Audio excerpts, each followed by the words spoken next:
Tell us about your experience with our wine. Well, my experience with wine was that for the longest time, I mean, I'm a big fan of the big, fat, rich, leathery, chocolatey California cabs, right? Which have probably 100 to 150 grams of sugar per bottle.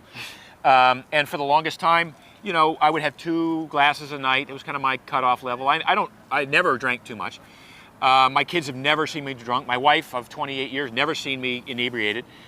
So I knew my tolerance, but I wasn't sleeping well. You know, I'd wake up I'd fall asleep great, but then I'd wake up at like 2 o'clock, 3 o'clock in the morning, couldn't go back to sleep. Apparently that's when the liver is trying to process all these toxins, and it wasn't working for me. So I took a year off, didn't drink wine for a year, felt great, but kind of missed wine, because really it's not dinner without wine.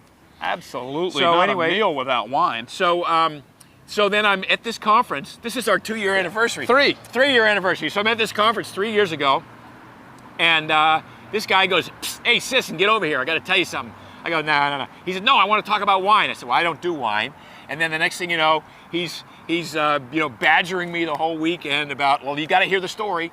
So he tells me the story about these alcohol-free. He didn't believe me. These low-alcohol, sugar-free wines. I did not believe, to the extent that he brings 2 suitcases to my house of samples in Malibu, and we set them out on the counter, and he says, "And we're going to go through these and taste these."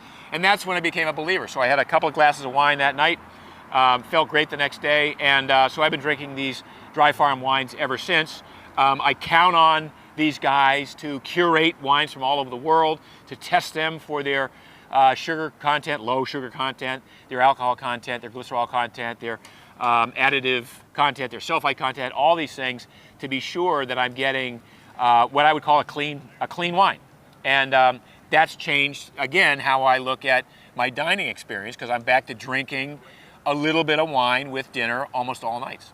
You even recommended us in your keto book. Oh yeah, for sure. Awesome. Yeah. Thank you. Well, listen, we appreciate you coming by and telling us about your book and talking about wine today. And this big bottle that you got. Yeah, this huge bottle. We can do some presses here. Yeah.